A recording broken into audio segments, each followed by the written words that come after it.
Hello बच्चों, हिंदी व्याकरण की इस कक्षा में आप सबका बहुत बहुत स्वागत है। हिंदी व्याकरण की इस कक्षा में आज जिस टॉपिक पर हम लोग चर्चा करेंगे वो है संज्ञा। तो संज्ञा को इस क्लास में हम लोग डिटेल में पढ़ेंगे, जैसे कि संज्ञा शब्द की व्युत्पत्ति कैसे हुई है, संज्ञा का अर्थ क्या है और संज्ञा के भेद हैं, संज्ञा में परिवर्तन कैसे करते हैं, यानी एक संज्ञा से दूसरी संज्ञा में बदलना, और संज्ञा शब्दों का निर्माण कैसे होता है। तो आइए चलिए मिलकर के शुरू करते हैं संज्ञा।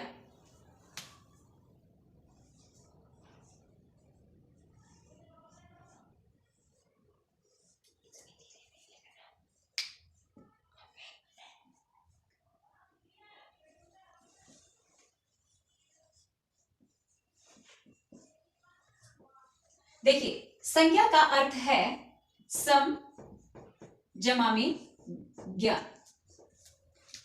यह सम का मतलब होता है सम्यक और ज्ञान का मतलब है जानना।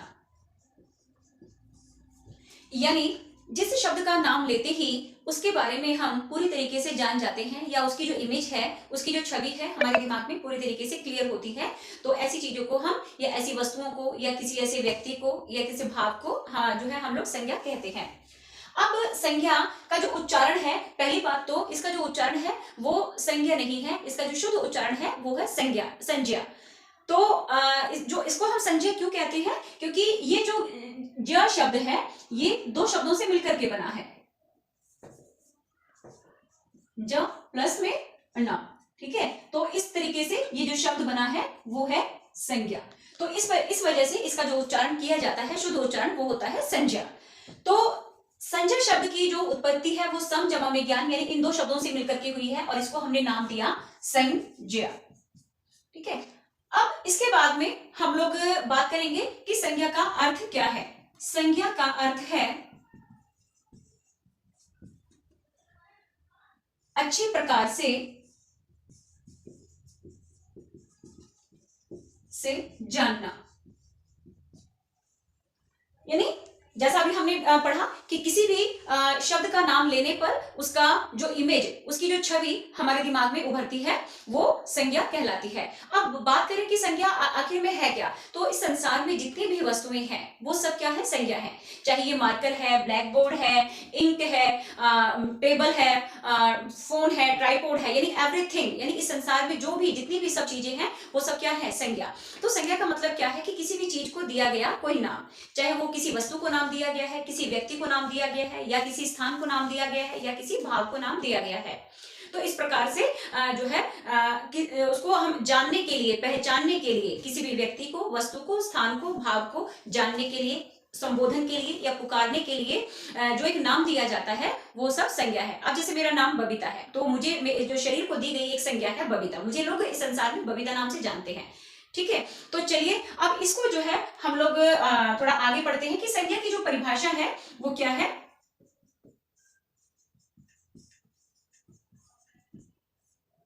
देखिए, परिभाषा वही है कि किसी भी व्यक्ति, मैं लिख देती हूं, किसी व्यक्ति, वस्तु, स्थान, भाव आदि के नाम को संज्ञा कहते हैं।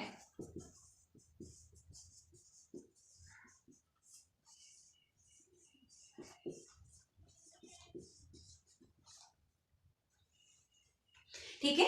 अब व्यक्ति से हम एक एक पॉइंट को हम डिस्कस करेंगे, व्यक्ति, वस्तु, स्थान और भाव। व्यक्ति माने तो यहां पे क्या हो जाएगा, देखिए किसी भी व्यक्ति का नाम हो जाएगा, जैसे रमेश,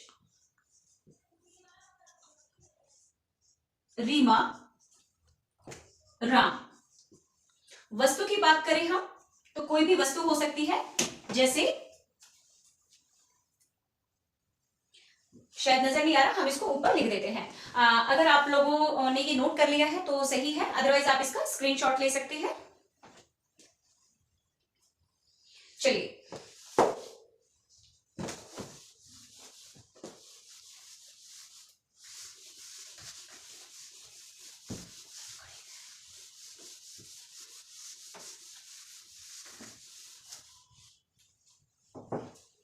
तो वस्तु के बारे में जानते हैं वस्तु कोई भी हो सकती है, जैसे कंप्यूटर, मेज, कलम,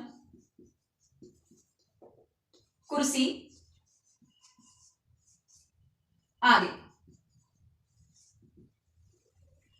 स्थान में कोई भी जगह हो सकती है, आप जिस जगह पे रह रहे हैं वो जगह भारत, अमेरिका,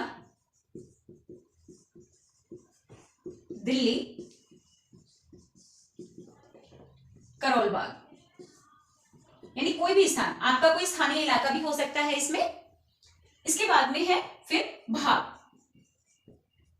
अब भाव में बेटा हम जो इमोशंस जो हम फील करते हैं, जैसे हमने किसी खुशी को फील किया, हमने हमें प्यास लगती है, हम थक जाते हैं, हमें भूख लगती है, तो इस प्रकार के जो भाव हैं वो यहाँ पे आएंगे। जैसे खुशी, खुशी क्या है, एक भाव है, ठीक है। और प्यास,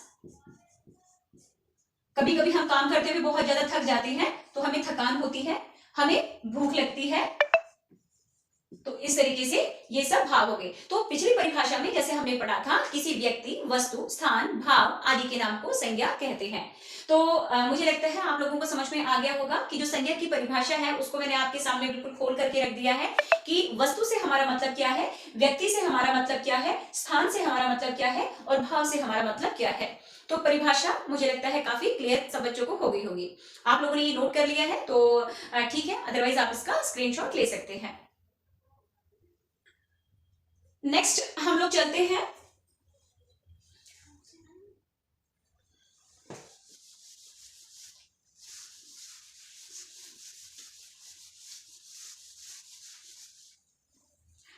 नेक्स्ट पॉइंट जिस पे हम डिस्कस करेंगे वो है संज्ञा के भेद। देखिए आपने इंग्लिश व्याकरण में पढ़ा होगा कि संज्ञा की जो है 5 नाउन जो है इसके 5 भेद माने जाते हैं अंग्रेजी व्याकरण के अनुसार, लेकिन हिंदी व्याकरण में हम लोगों ने पढ़ा है कि इसके कितने भेद हैं, 3 भेद हैं। और वो कौन कौन से हैं, व्यक्तिवाचक संज्ञा,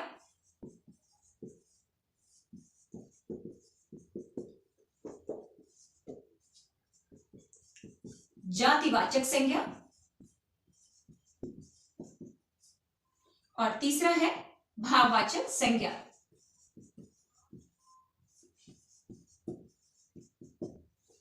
अब जातिवाचक जो संज्ञा है उसके हिंदी व्याकरण में 2 उपभेद भी किए गए हैं। वो कौन कौन से हैं, एक है आपका समूहवाचक संज्ञा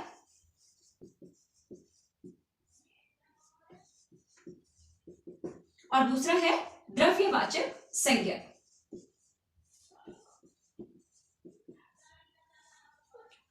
और तीसरा भाववाचक तो है ही। तो इस प्रकार से कई किताबों में लिखा भी होता है कि हिंदी व्याकरण में संज्ञा के 5 भेद हैं, जो कि गलत है। हिंदी व्याकरण में संज्ञा के 3 भेद बताए गए हैं। जातिवाचक संज्ञा को फिर 2 भागों में डिवाइड किया गया है, बांटा गया है, समूहवाचक संज्ञा और द्रव्यवाचक संज्ञा में। अब ये संज्ञाएं क्या है, इनके बारे में अभी हम आगे डिस्कस करेंगे। तो सबसे पहले हम बात करते हैं व्यक्तिवाचक संज्ञा की।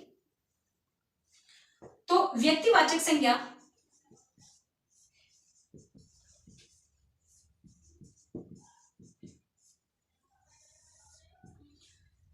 व्यक्तिवाचक संज्ञा में क्या होता है, जब किसी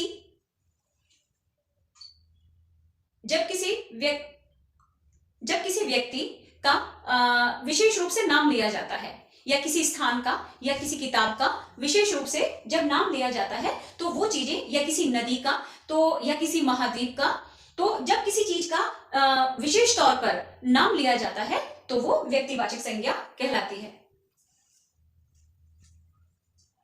जैसे यहां पे इसकी परिभाषा हम देखेंगे।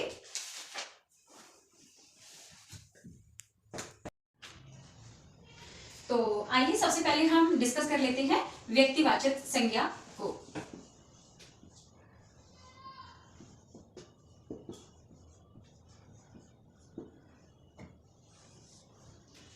व्यक्तिवाचक संज्ञा में वो चीजें आती हैं जब हम किसी व्यक्ति को, किसी वस्तु विशेष को, किसी व्यक्ति विशेष को, किसी स्थान विशेष को जो नाम हमने दिया हुआ होता है, वो सब चीजें व्यक्तिवाचक संज्ञा में आती हैं। तो देखते हैं।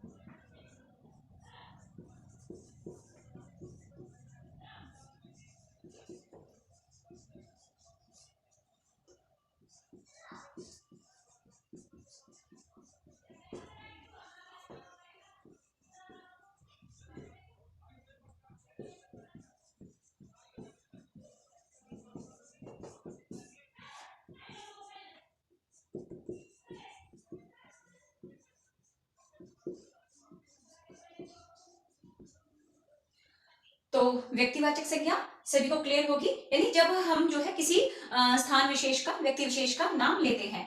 जैसे इसमें आ जाएंगे व्यक्तियों के नाम।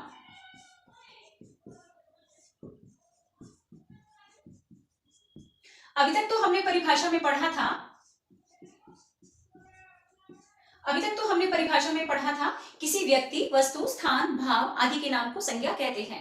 अब इसको और परिभाषा को हमने और ज्यादा डिफाइन किया, और इसके अब हम और इसको डिटेल में हम पढ़ेंगे कि वो व्यक्ति जो है किसी का नाम विशेष भी हो सकता है, तो उसको हम किस कैटेगरी में रखेंगे, या सामान्य व्यक्ति को हम किस कैटेगरी में, किस श्रेणी में रखेंगे। तो अगर किसी व्यक्ति का पर्सनली यानी निजी तौर पर या विशेष तौर पर नाम लिया जा रहा है तो वो व्यक्तिवाचक संज्ञा में आएगी। ठीक है, तो यहाँ पे किसी भी व्यक्ति का नाम हो सकता है, जैसे राम, श्याम, सीता, राधा आदि, यानी किसी भी व्यक्ति का नाम यहाँ पे आ जाएगा। ठीक है, उसके बाद में हम बात करते हैं स्थानों के नाम। स्थानों के नाम भी इसी में आ जाएंगे, जैसे भारत, इराक, ईरान, ठीक है, तेहरान। नाम मैं अजीब अजीब से ले रही हूं, लग रहा होगा कुछ बच्चों को, लेकिन ये सब जो है कभी भारत का ही हिस्सा हुआ करते थे। तो Bharat, Iraq, Iran, America, Australia, Canada, यानी किसी भी देश का यदि हम विशेष तौर पर नाम ले रहे हैं तो वो व्यक्तिवाचक संज्ञा में आएगा। ठीक है, फिर उसके बाद में है नदियों के नाम। नदियों के नाम में जैसे गंगा, यमुना, गोदावरी, गंगा, यमुना, गोदावरी, सतलुज, कृष्णा, कावेरी, ये सब नदियों के नाम जो है, यानी इन नदियों को जब हम नाम लेकर के विशेष तौर पर, इनका जो निजी नाम है उनको लेकर के जब हम संबोधन कर, हम जब पुकारते हैं, जब इनका विशेष तौर पर नाम लिया जाता है तो वो व्यक्तिवाचक संज्ञा के अंतर्गत आते हैं। इसके बाद में है ग्रंथों के नाम।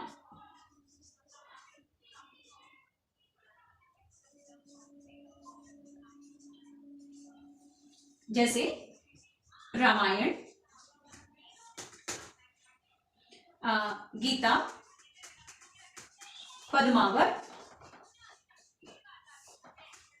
तो इस प्रकार से ये जो शब्द है, जो ग्रंथों के नाम है, यानी किसी भी ग्रंथ का, किसी पुस्तक का, किसी किताब का जब हमने उसका विशेष नाम लिया, उसको हमने उसका नाम लेकर के जब हमने पुकारा तो वो सब पुस्तकें किस में आ जाएंगी, व्यक्तिवाचक संज्ञा में आएंगी।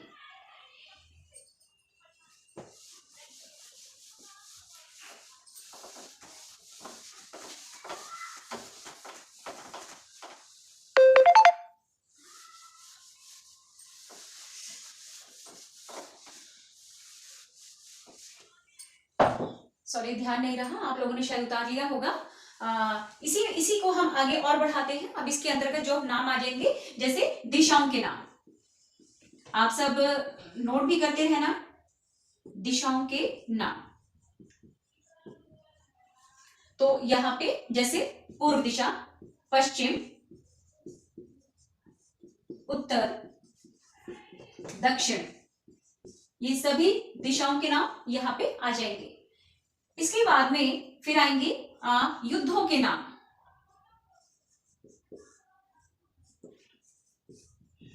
युद्धों के नाम, कोई भी युद्ध, जैसे खानवा का युद्ध,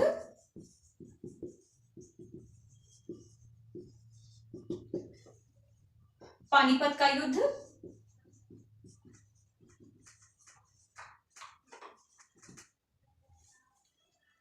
तो इस प्रकार से युद्धों के नाम हो गए। उसके बाद में किसी त्योहारों के नाम।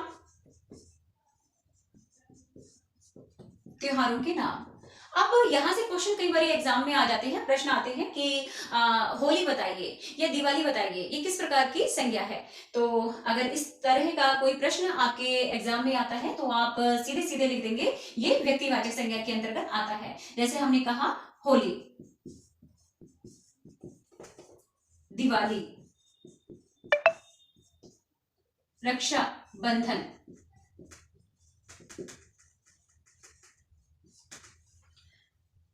त्योहारों के नाम।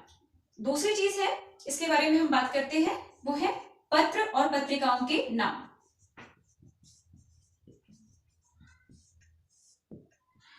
तो पत्र पत्रिकाओं के नाम में कोई भी हमारा जैसे पुराना पत्र हुआ करता था एक उद्दंत मार्तंड, हिंदुस्तान, नवभारत, नवभारत, अमर उजाला, अमर उजाला, दैनिक भास्कर यानी या कोई पत्रिका है, गृह शोभा है, नंदन है, चाचा चौधरी, बहुत सारी पुस्तकें हैं। तो वो सब पत्र पत्रिकाओं के नाम हमारे यहाँ पे आ जाएंगे। इसके बाद में है फिर सारे उपग्रहों के नाम।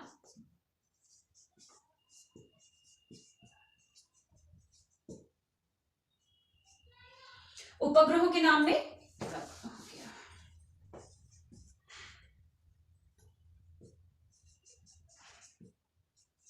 उपग्रहों के नाम में जैसे चंद्रमा, ग्रह या उपग्रहों के नाम इसी के अंतर्गत आएंगे। मैं लिख देती हूँ यहाँ पे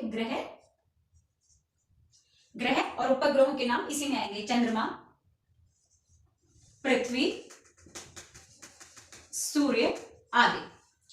तो देखा आपने कि ये सब जो चीजें हैं, ये चाहे वो व्यक्ति है कि व्यक्ति का नाम है, किसी वस्तु का नाम है, या फिर किसी महाद्वीप का नाम है, या फिर किसी उपग्रह का नाम है, या फिर किसी नक्षत्र का नाम है। एक और चीज हम देख लेते हैं यहाँ पे, जैसे नक्षत्रों के नाम।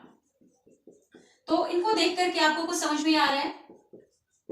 देखिए, किसी भी नक्षत्र का नाम हो सकता है, जैसे पूर्वा, फाल्गुनी नक्षत्र, रेवती, रोहिणी आदि, घनिष्ठा, शतभिषा। तो इस प्रकार से जो जितने भी नक्षत्रों के नाम है वो भी इसी के अंतर्गत आएंगे। इसके अलावा इसमें आपने देखा कि किसी भी चीज का जब निजी तौर पर, जब विशेष तौर पर नाम लिया जा रहा है तो वो सब व्यक्तिवाचक संज्ञा के अंतर्गत आती है। तो इसके पीछे जो एक कारण, एक जो रहस्य है जिसे मैं शेयर करना चाहूंगी, तो आपको व्यक्तिवाचक संज्ञा को पहचानने के लिए आपको क्या चीज जो नोटिस करनी है, जो ध्यान रखनी है, सॉरी, कि वो चीजें या वो वस्तुएं जिनका हम वर्गीकरण नहीं कर सकते हैं, यानी जिनको हम विभक्त नहीं कर सकते, जो इस दुनिया में अपने आप में अनूठी है, यानी जिसके जैसा इस दुनिया में कोई दूसरा है ही नहीं। जैसे हम बात करें पृथ्वी की, तो पृथ्वी क्या है? अपने आप में एक ही ग्रह है, इसके जैसा दूसरा ग्रह नहीं है। यानी पृथ्वी को हम दो भागों में नहीं बांट सकते उसके आकार के आधार पर या किसी भी आधार पर। दूसरा सूर्य को हम दो भागों में डिवाइड नहीं कर सकते, सूर्य अपने आप में एक है। हम चंद्रमा की बात करें तो चंद्रमा को भी हम दो भागों में नहीं बांट सकते हैं। दूसरी चीज, कोई युद्ध है या कोई त्योहार है, होली को हम दो भागों में नहीं बांट सकते हैं, दिवाली को, रक्षाबंधन, ये जो त्योहार है ये व्यक्तिवाचक संज्ञा में आएंगे। फिर है ग्रह, उपग्रह और नक्षत्रों के नाम, इनको भी हम दो भागों में नहीं बांट सकते। ठीक है, तो इस प्रकार से वो चीजें जो इस दुनिया में अपने आप में अनोखी है, अद्वितीय है, जिनका कोई दूसरा पार्ट नहीं है, जिनको हम भागों में, टुकड़ों में नहीं बांट सकते, तो वो सब चीजें व्यक्तिवाचक संज्ञा के अंतर्गत आती हैं। व्यक्तिवाचक संज्ञा में ही बेटा एक चीज और है जिसे हम कहते हैं पर्वतों के नाम। तो पर्वतों के नाम भी बच्चों इसी के अंतर्गत आएंगे, यानी व्यक्तिवाचक संज्ञा में। जैसे हिमालय पर्वत,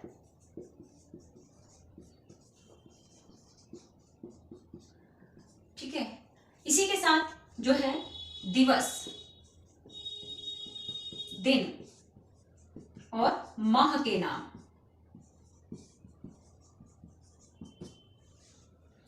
जैसे शिक्षक दिवस,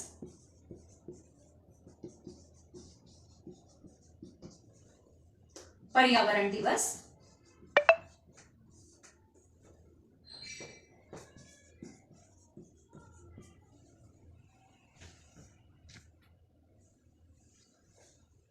इसी के साथ ही अगस्त का महीना, कार्तिक मास, जैसे हिंदी महीनों के नाम लिए जाते हैं, कार्तिक, माघ, रमजान मास आदि। इसी के अलावा पर्वतों के नाम, दिवस, दिन, माह के नाम, और इसमें आएगा आपका महासागर,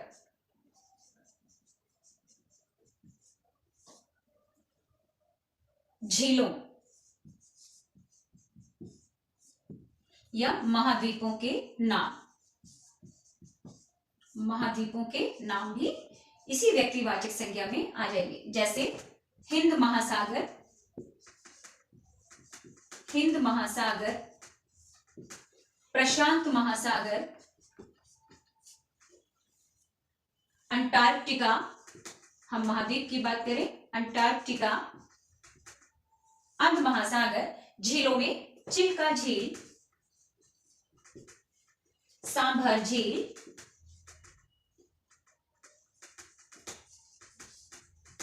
तो देखा बच्चों, व्यक्तिवाचक संज्ञा में ये सब चीजें आपकी आ जाएंगी। जैसे व्यक्ति, मैं एक बार फिर से रिकॉल कर देती हूँ, व्यक्तियों के नाम, स्थानों के नाम, पुस्तकों के नाम, नदियों के नाम, दिवस और दिन, माह के नाम, और आपका पर्वतों के नाम, महासागर, झील, महाद्वीपों के नाम, दूसरा पत्र पत्रिकाओं के नाम, युद्धों के नाम, त्योहारों के नाम, ये सब व्यक्तिवाचक संज्ञा के अंतर्गत ही आएंगे। यानी वे शब्द जिनसे किसी वस्तु विशेष का, स्थान का, व्यक्ति विशेष का, भाव विशेष का नाम लिया जाता है, तो वो आपका व्यक्तिवाचक संज्ञा के अंतर्गत आता है। अब आगे बढ़ते हैं हम लोग जातिवाचक संज्ञा की तरफ।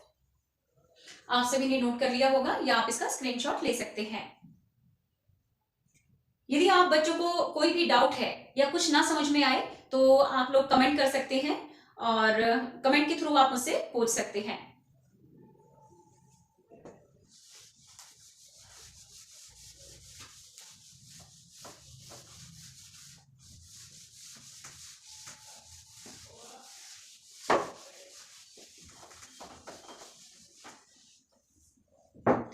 नेक्स्ट है फिर जातिवाचक संज्ञा।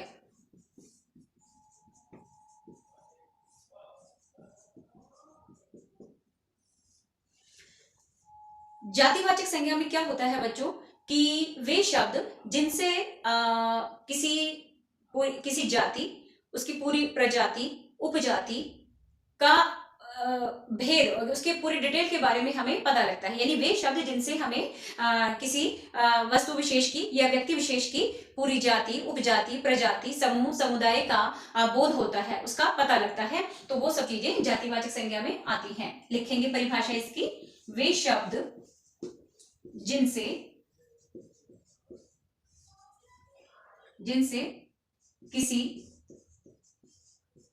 की पूरी जाति,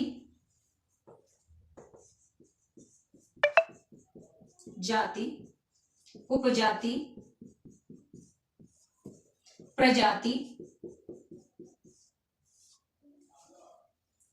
प्रजाति एवं उसके पूरे समूह या समुदाय का बोध होता है,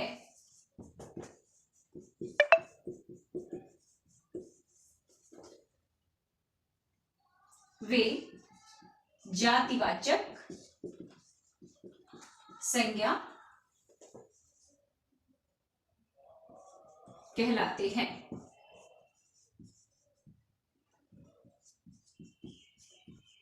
जैसे अब एग्जाम्पल के तौर पे हम ले लेते हैं, तो परिभाषा सबको समझ में आई होगी कि वे शब्द जिनसे किसी की पूरी जाति, उपजाति, प्रजाति एवं उसके पूरे समूह या समुदाय का बोध होता है या पता चलता है, वे सब जातिवाचक संज्ञा के अंतर्गत आते हैं या वो जातिवाचक कहलाते हैं। जैसे जैसे बच्चों हमने नाम लिया, हमने एक सेंटेंस देखा, गाय का दूध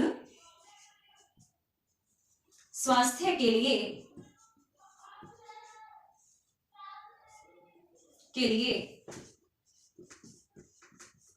सर्वोत्तम माना जाता है, यह सर्वोत्तम है। छोटा सा एग्जांपल ले लेते हैं। तो यहाँ पे जो हम बात कर रहे हैं वो गाय के बारे में बात कर रहे हैं, ठीक है। यानी गाय का दूध, वो गाय का दूध जो है, हम किसी एक गाय की बात नहीं कर रहे हैं, तो यहाँ पे हम केवल गाय की बात कर रहे हैं कि यानी गाय का दूध, वो किसी भी गाय का दूध हो सकता है और यानी नस्ल के आधार पर, तो इसका हम वर्गीकरण कर सकते हैं। नस्ल के आधार पर हम इसका वर्गीकरण, देसी गाय है, विदेशी गाय है, अमेरिकन गाय है, काली गाय है, सफेद गाय है, लाल गाय है, भूरी गाय है, तो इस प्रकार से जो गाय है उसका हम वर्गीकरण कर सकते हैं उसकी नस्ल के आधार पर। तो इस इस प्रकार से यहाँ पे मैंने किसी एक गाय विशेष का नाम नहीं लिया है, मैं केवल गाय के दूध की बात कर रही हूँ। तो गाय का दूध स्वास्थ्य के लिए सर्वोत्तम है, तो इसका मतलब क्या हुआ कि ये जो गाय का दूध है यानी जो गाय शब्द है ये किसके अंतर्गत आएगी, जातिवाचक संज्ञा के अंतर्गत ही आएगी। समझ में आ गया होगा। या मैं कहूं फिर दूसरा सेंटेंस हम ले लेते हैं एक और, कुत्ते वफादार होते हैं, कुत्ते वफादार होते हैं।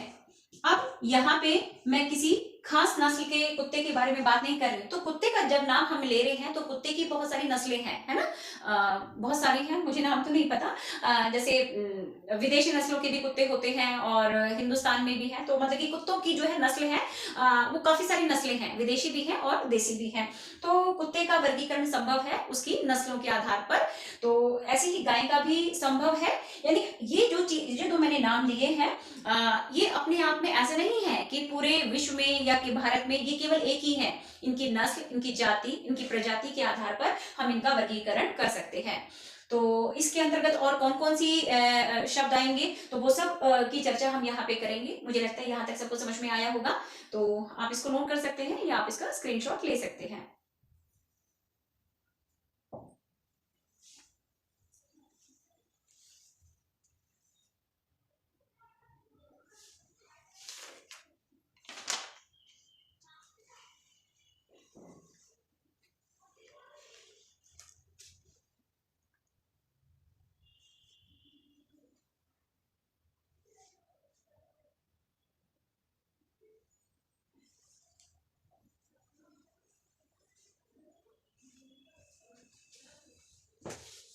आगे बढ़ते हैं।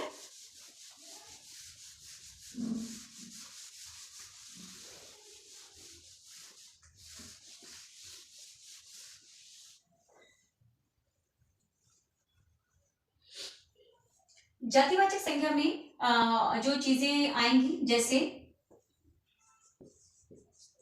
पशु पक्षियों व कीट पतंगों के नाम,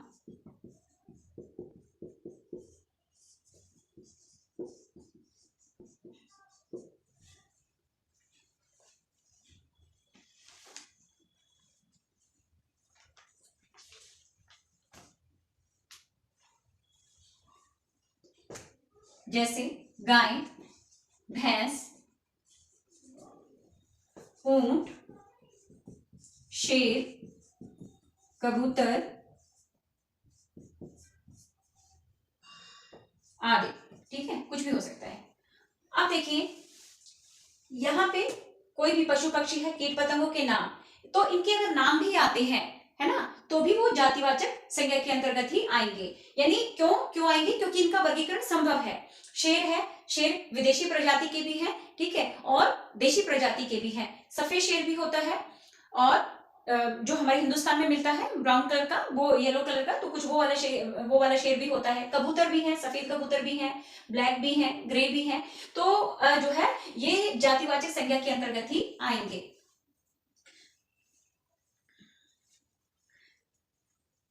इसके बाद में है सामग्री और वस्तुओं के नाम। सामग्री या वस्तु के नाम में सामग्री क्या हो सकती है, जैसे सामग्री में आ जाती हैं चीजें जल, फूल, यानी कि वो चीजें जल, फूल, पान, पत्ते। सामग्री में वो चीजें आती हैं जो जगह नहीं घेरती हैं, और वस्तुओं में वो चीजें आ जाती हैं जो एक जगह को कवर करती हैं, जैसे मेज, कुर्सी,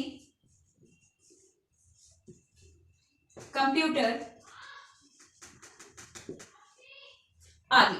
ठीक है, इसके अलावा और जो चीजें आएंगी जातिवाचक संज्ञा में वो देख लेते हैं।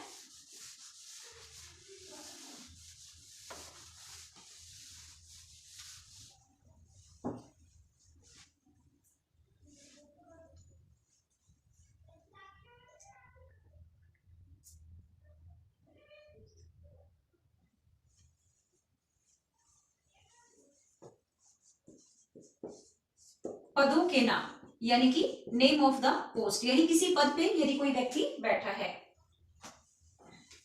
जैसे राज्यपाल, प्रधानमंत्री, राष्ट्रपति। ठीक है, क्योंकि राज्यपाल अपने आप में अनोखा नहीं है, इसको भी हम दो भागों में बांट सकते हैं, राज्यपाल, उपराज्यपाल, प्रधानमंत्री, उप प्रधानमंत्री, राष्ट्रपति, उपराष्ट्रपति। तो समझ में आया कि पदों के नाम भी कोई किसी पोस्ट पे है, मंत्री है, उप मुख्यमंत्री है, या राज्य मंत्री है, मुख्यमंत्री है, उप मंत्री है। तो इस प्रकार से ये इनका जो है हम वर्गीकरण कर सकते हैं। खाने पीने की चीजों के नाम,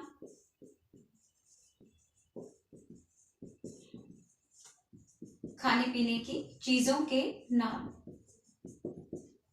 अब खाने पीने की चीजों में कुछ भी चीजें आ सकती हैं आपकी,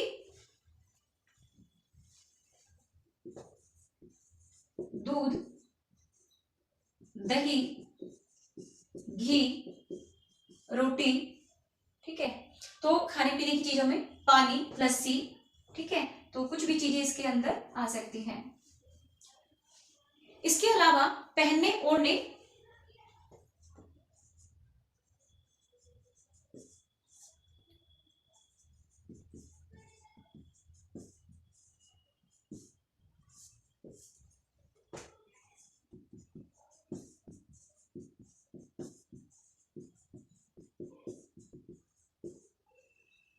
वस्त्रों के नाम। अब यहां पे कौन सी चीजें आ जाएंगी, कोई भी चीज जिन्हें हम पहनते हैं, जैसे कमीज, सूट, पतलून, चश्मा यानी गॉगल्स जिसे आप कहते हैं, चश्मा आदि। तो इस प्रकार की चीजें जो भी पहनने ओढ़ने, चटाई, पहनने ओढ़ने बिछाने वाले जो वस्त्रों के नाम है वो सब यहाँ पे आ जाएंगे। नेक्स्ट है फिर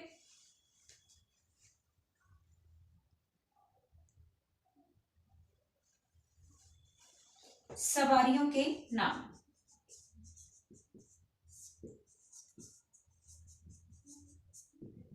जैसे साइकिल, रिक्शा,